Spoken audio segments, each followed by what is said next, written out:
Where do you find God? Almost sounds like a loaded question, doesn't it?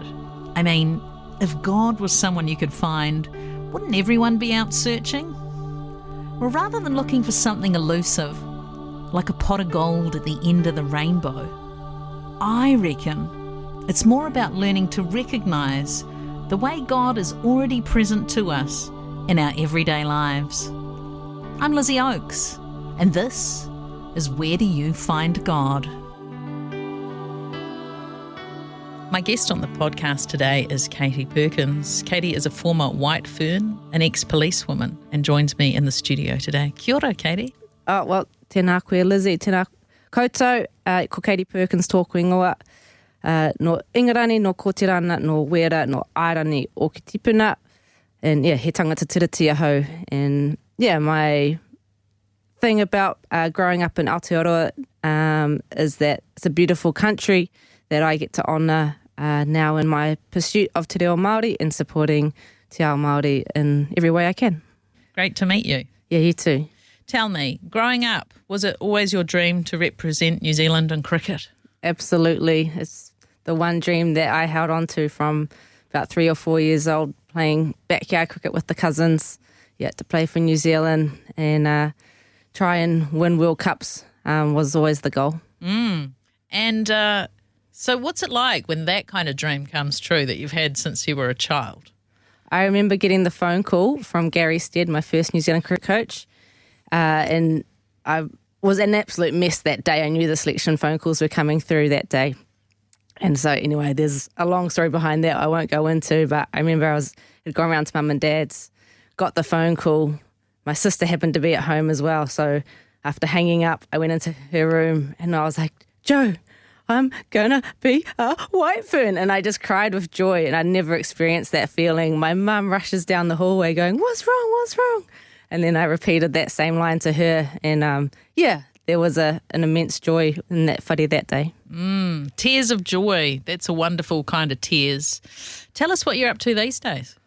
At the moment, well, I've just finished a year of full immersion te reo Māori study through Te Wānanga Ihorangi. Last year I was at Te Wānanga Takiura doing level 5 full immersion, and then this year I had decided I'd finished with my policing career and wanted to continue studying. So thankfully, Te Wānanga Ihorangi had started up this year and had a level 6 that I dived into and drowned a lot, but that's the purpose of it, and it was an amazing experience. And now I'm super fortunate to actually have picked up a job with them for next year, so I'll be maternity leave cover for our operations manager, and so yeah, I'll be able to stay in that environment, support it from the perspectives that I've been able to gain from this year, and also pick up some new skills, because operations manager ain't a role I've had previously. No. I was just imagining you chasing that ball around cricket, and now you're doing something quite different. But it sounds to me that you like to go on adventures by the sounds of it. You just like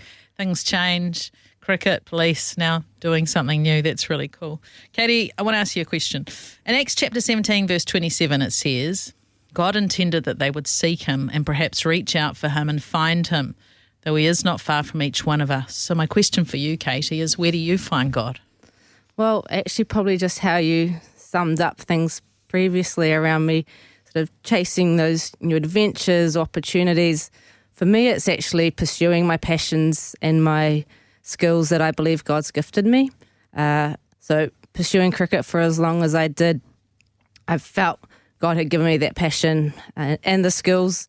And I learned a lot about my relationship with God throughout my career, about my self-worth, about my self-identity.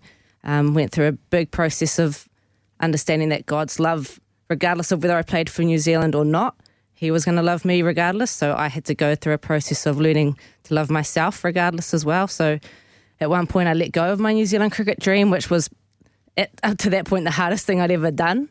And then once I let go of that and just played for the joy of playing cricket and honouring God through that, I then became the best cricketer I'd ever been, and then got selected for New Zealand. So, tell me that again. You let go of the dream. Yep. Then tell me that bit again.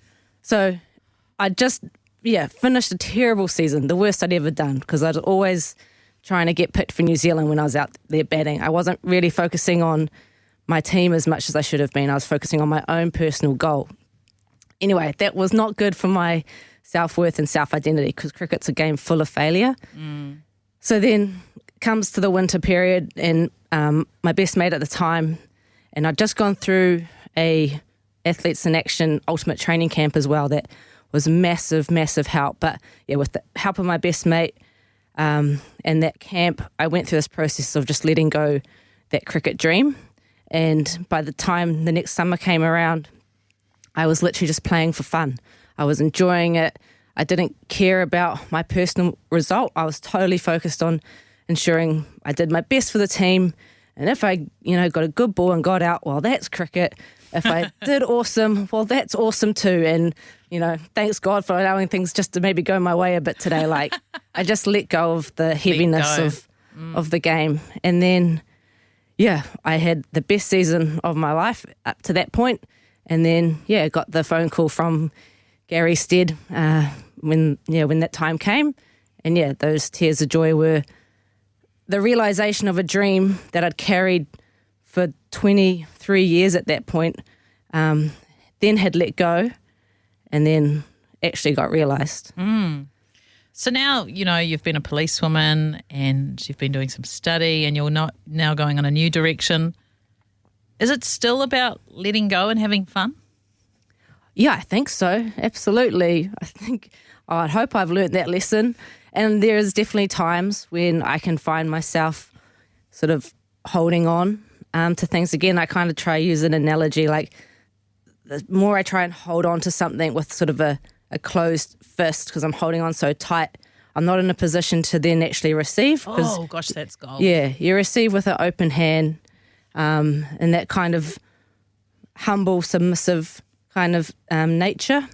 And so, the more I try and hold on to something in my own strength, I've closed myself off to actually receiving God's goodness. That's gold, what you just said there. It's beautiful. Well, God taught me it. So God taught you it, but you were listening and you had an open heart and an open hand. Yeah. So do you have some sort of practices around the way that you encounter God, or there's certain things or places that you like to go to or do? I think when I'm feeling like I need time away from the world and closer to God, I'm someone who just naturally tries to stay busy. That's just my personality. But going up a maunga is just my chill space, my appreciation for God's creation. Being in nature is where I can definitely find that time. To be closer to God when I know I'm sort of got too much clutter and stuff going on in my head otherwise. And that God that you've learnt to connect with through letting go and having fun, what's he like? So honouring. Like, there was literally just within the last couple of weeks, there was this moment where something super random happened, and I can't even remember exactly what it was, but I was driving along and this sort of turn of events happened, and I just knew that was God loving on me in this kind of funny, like, he just sorted things out that I'd almost made a mess of situation. And I was just like, shock, God, that's so cool. Like, just being, I think for me, as long as my heart and my passions and my focus is in a direction that's honouring him, there's times where he just like loves on me in the most random little ways. And like I say, I can't remember it, but I think of that Maya Angelou quote where it's like, you won't always remember what people said or what they did, but you'll remember how they made you feel. Mm-hmm. And I can remember how God makes me feel. Oh, that's beautiful. Is it almost like, I just get this picture of you and him hanging out and, sort of almost elbowing each other in the ribs and having a laugh together. Is it anything like that? I can think of maybe like just when I'm batting back in the day, like there was this quote I'd used that was to be my best coach, because I was pretty nasty to myself, to be honest. My negative self-talk was a bit of a shocker.